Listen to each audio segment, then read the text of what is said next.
ध्येयं सदा परिभवघ्नमभीष्टदोहं तीर्थास्पदं शिवविरञ्चिनुतं शरण्यं भृत्यार्तिहं प्रणतपालभवाब्धिपोतं वन्दे महापुरुष ते चरणारविन्दम्। वंशी विभूषितकरा नवनीरदाभा पीताम्बरा दरुणबिम्बफलाधरोष्ठा पूर्णेन्दुसुन्दरमुखादरविन्दनेत्रा कृष्णात् परं किमपि तत्त्वमहं न जाने।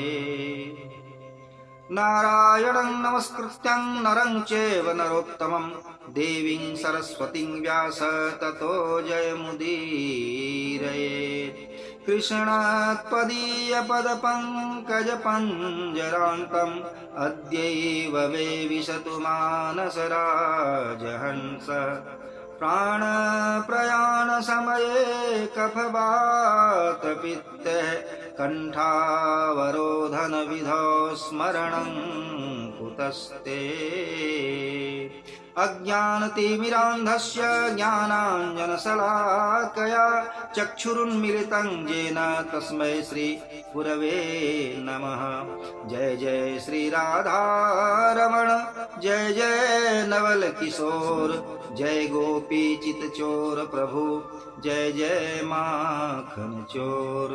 तप्त कांचन गौरांगी श्री राधे वृंदावनेश्वरी वृषभानुसुते देवी प्रणमामि हरि प्रिये। बोलिए श्री कृष्णचंद्र भगवान की जय, पुरुषोत्तम भगवान की जय। अद्कथा तृतीयोऽध्याय। सूत उवाच ऋषय ऊचुः नारायणो नरसखो यदुवाच शुभं वचः नारदाय महाभाग तन्नो वद सविस्तरम्।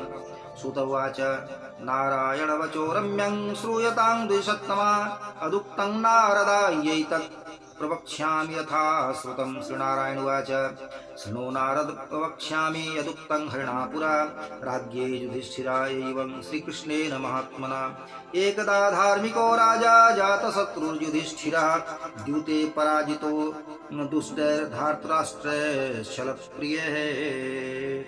ऋषियों ने प्रश्न किया कि हे महाभाग, भगवान नर के सखा भगवान नारायण ने जो कल्याणकारी बात नारद जी से कही वही आप विस्तार पूर्वक हम लोगों से कहिए।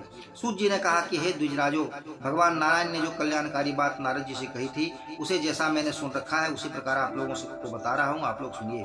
श्री नारायण ने कहा कि हे नारद, पूर्व युग में महामना भगवान श्री कृष्ण ने जो बातें राजा युधिष्ठिर को बताई थी उन्हीं बातों को मैं कह रहा हूँ, सुनिए। एक समय की बात है कि धार्मिक राजा अजातशत्रु युधिष्ठिर धृतराष्ट्र के धोखेबाज और दुराचारी पुत्रों दुर्योधन दुशासन आदि से जुआ में हार गए। बड़े बड़े महारथियों के सामने ही दुराचारी दुशासन अग्निकुंड से उत्पन्न धर्मपरायणा द्रुपद राजकुमारी द्रौपदी को बाल पकड़कर खींचने लगा। इतना ही नहीं, उसकी साड़ी उतारने लगा। तब भगवान श्री कृष्ण ने द्रौपदी के लाज की रक्षा की। अनंतर इंद्रप्रस्थ के राज्य का परित्याग कर पांडव लोग काम्यक वन में चले गए।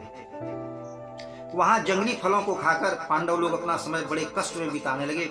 जैसे जंगली हाथियों के शरीर में बड़े बड़े बाल रहते हैं उसी प्रकार उनके बड़े बाल हो गए हैं। उन दुखिया पांडवों की दुर्वस्था देखने के लिए मुनियों को साथ लेकर भगवान देवकी नंदन श्री कृष्ण काम्यक वन में गए। उन भगवान को आया हुआ देखकर जैसे शरीर में फिर प्राण लौट आवे उसी प्रकार सहसा उठकर युधिष्ठिर, भीम और अर्जुन प्रेम से विह्वल होकर बड़ी प्रीति के साथ उनसे गले मिले।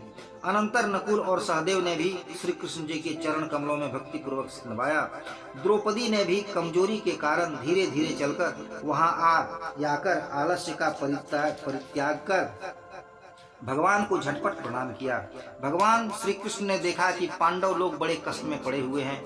रुरु मृग के चमड़े के वस्त्र पहने हुए हैं, उनके सारे शरीर में धूल लगी हुई है, सर्वांग रूखा हो गया है, केस बिखरे हुए हैं। और पांचाल राजकुमारी द्रौपदी को देखा कि वह भी उसी प्रकार सूखकर कांटा हो गई है, मृग छाला लपेटे हुई है, धूल धूसरित शरीर है, यवयव रूखे पड़ गए हैं, लट बिखरे हुए हैं और इस प्रकार कष्ट उठा रही है।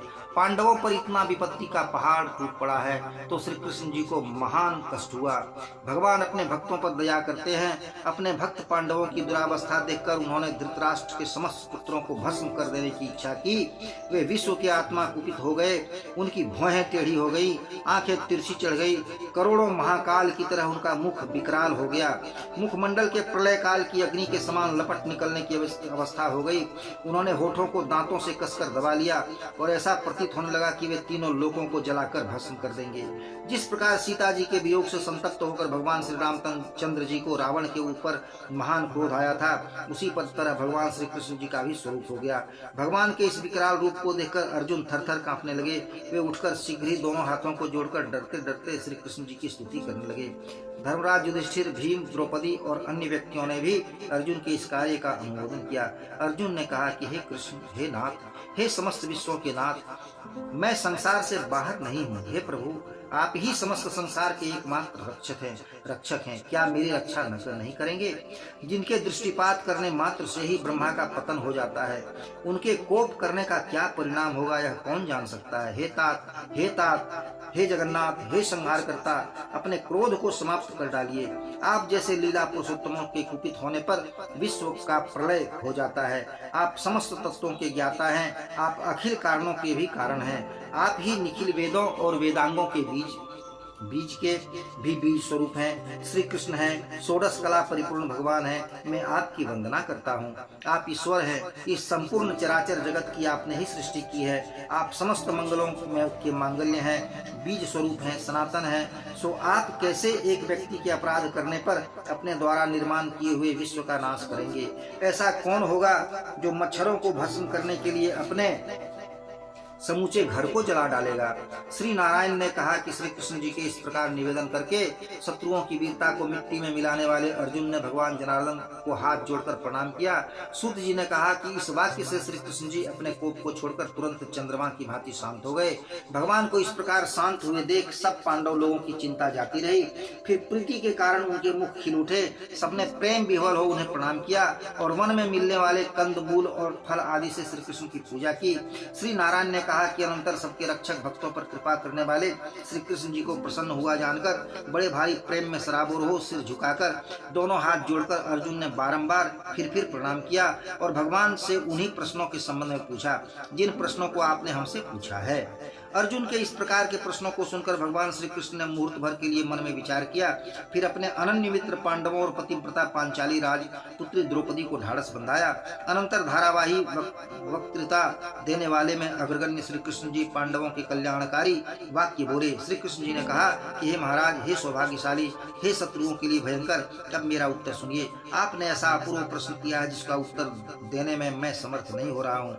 यद्यपि इस प्रश्न का उत्तर गूढ़ से गूढ़ है और महर्षियों के लिए अगम्य है, तो भी हे अर्जुन मैं तुमसे बतलाऊंगा, क्योंकि एक तो आप हमारे मित्र हैं और दूसरे साथी भक्त भी हैं। हे सुंदर व्रतधारी, इसका उत्तर बड़ा पेचीदा है, अतः क्रमशः सुनिए। चैत्र आदि जो 12 महीने हैं, शुक्ल और कृष्ण पक्ष, लव अर्थात 60 रेणु, घड़ी 60 पल अर्थात 24 मिनट, याम 3 घंटे का समय, त्रियामा 3 पहर की रात्रि, 6 ऋतुएं शिशिर, वसंत, ग्रीष्म, वर्षा, शरद, हेमंत, मुहूर्त 12 क्षण या 48 मिनट, अयन द्वय उत्तरायण और दक्षिणायन, हायन वर्ष, संवत, सौर, चांद्र, सावन तथा बारस्पत्य, युग सतयुग, त्रेता, द्वापर और कलयुग। इस प्रकार परार्ध से लेकर जितने कालवाचक हैं, एक की संख्या से लेकर शंख महाशंख तक समस्त विश्व की नदियां, सप्त सागर, क्षीर सागर, लवण सागर, दधि सागर, घृत सागर, सुरा सागर, इक्षु सागर, स्वादु सागर, हृद जैसे अगाध जल वाले कुंड, काली आदि, दह आदि प्रसिद्ध कूप, सारे जगत के कुएं, बापी, बावलियां, पल्लव, गढ़ी, तलैया, निर्झर झरने, नागबल्ली, गिलोय आदि की लताएं, औषधियां, विविध प्रकार के वृक्ष, त्वकसार, बांस, भिन्न भिन्न जातियों के पीपल, बरगद, नीम, गूलर, पारिजात आदि के पेड़, वनस्पति, बिना फूल लगे उगने वाले वन के पेड़, नगर, गांव, गोवर्धन, द्रोण आदि विभिन्न गिरि समूह, पुण्य पत्तन, पुरियां, ये सभी मूर्तिमान हैं और अपने विशिष्ट गुणों के कारण पूजे जाते हैं। उनमें कोई ऐसा नहीं है जो अपूर्व हो अथवा अपने अधिष्ठात्री देवों से वर्जित हो। वे अपने अपने अधिकार क्षेत्र के अंतर्गत पूजे जाने पर सदा फल प्रदान करते रहते हैं। अपने अपने अधिष्ठात्री देवताओं के संपर्क की महत्ता के कारण वे सभी सौभाग्यशाली हैं। हे पांडुतनय, प्राचीन काल की बात है, एक समय की बात है कि अधिमास की उत्पत्ति हुई। तब सब लोगों ने उस स्वामी रहित और निंदित मास से कहा कि मलमास में सूर्य की संक्रांति नहीं हुई, अतः तुम अनाधिकारी हो, भक्त रूप होने का कारण तुम अछूत हो और विवाह, उपनयन आदि शुभ कार्यों में त्याज्य हो। लोगों के मुंह से इस प्रकार की बातों को सुनकर मलमास का उत्साह जाता रहा और उसकी कांति मलिन पड़ गई। वह दुख में पड़ गया, उसकी आत्मा बड़ी खिन्न हो गई। हृदय में उसे बस एक ही यही चिंता सताने लगी कि चित्त में सूल की तरह चुभने लगा और मरणासन्न की भांति हो गया। बाद में धीरज धारण कर मेरी शरण में आया। ऋषिराज नर वैकुंठ लोक में जहाँ मैं निवास करता हूँ वहाँ पहुँच ही तो गया। भवन के भीतर आकर उसने मुझ परम पुरुष का दर्शन किया। बहुमूल्य रत्नों से जड़ित स्वर्ण सिंहासन पर मुझे बैठा देखकर वह भूतल पर डंडे के समान गिर पड़ा, अर्थात दंडवत किया। हाथ जोड़कर नेत्रों से आंसुओं की धारा बहाता हुआ धैर्य धारण कर गदगद वाणी से कहने लगा। सूत जी ने कहा कि इतना वृत्तांत कहकर मुनिराज बद्रीनारायण चुप हो गए। यह कथा श्रवण कर भक्तों पर अनुग्रह करने वाले नारद जी ने फिर पूछा। नारद जी ने कहा कि पूर्ण पुरुषोत्तम भगवान विष्णु के विमल लोक में जाकर भक्ति द्वारा सुलभ होने वाले, संसार के समस्त पापों को दूर करने वाले, बड़े बड़े योगियों को भी न मिलने वाले, विश्व को अभय प्रदान करने वाले ब्रह्म स्वरूप मोक्षदाता भगवान मुकुंद और उनकी शरण में गए हुए अधिमास ने उनसे क्या कहा, यह कथा सुनाइए। श्री बृहन्नारदी पुराणे पुरुषोत्तम मास महात्म्ये अधिमासस्य वैकुंठ प्रापणानाम तृतीया। प्रेम से बोलिए श्री कृष्णचंद्र भगवान की जय, विष्णु भगवान की जय, पुरुषोत्तम भगवान की जय।